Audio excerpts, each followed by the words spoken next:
দুনিয়াটা মস্ত বড়, খাও দাও ফুর্তি করো। কথাটা যদিও অনেকে বলে, আবার আমি বলবো না, সব কিছু ভেবেচিন্তে কাজ করা উচিত। আসসালামু আলাইকুম, কেমন আছেন সবাই? আশা করি ভালো আছেন।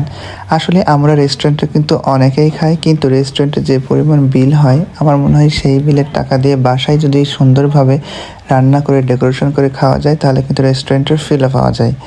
আর সেই জন্য আজকের খাবারটা হচ্ছে রেস্টুরেন্টের মতো করেই করা হয়েছিল। তো সবাই কেমন আছেন? আশা করি ভালো আছেন। দেখেন, আজকে হচ্ছে ডাইনিং ভর্তি খাবার, এত সুন্দর ডেকোরেশন, সেখানে কি নেই? এই রেস্টুরেন্টে যদি এটার বিল হতো অন্তত মিনিমাম 10,000 টাকা হতো, তাও বেশি হতো, এর চেয়েও বেশি হয়ে যেত। যাই হোক, এখানে সালাদ আছে কয়েক প্রকারের, তারপরে আপনার বিভিন্ন ভাজি আছে, পটল থেকে শুরু করে বেগুন, মিষ্টি কুমড়া। তাছাড়াও কিন্তু রয়েছে এখানে গরুর মাংস, চিকেন ফ্রাই, চিকেন রোস্ট, অনেক কিছু। সেই জন্য মাঝে মাঝে কিন্তু এভাবে বাসায় যদি ডেকোরেশনটা সুন্দর হয়, তাহলে খাবারের রুচিটা কিন্তু এমনিই চলে আসে। আজকের ভিডিও এই পর্যন্ত। আল্লাহ হাফেজ।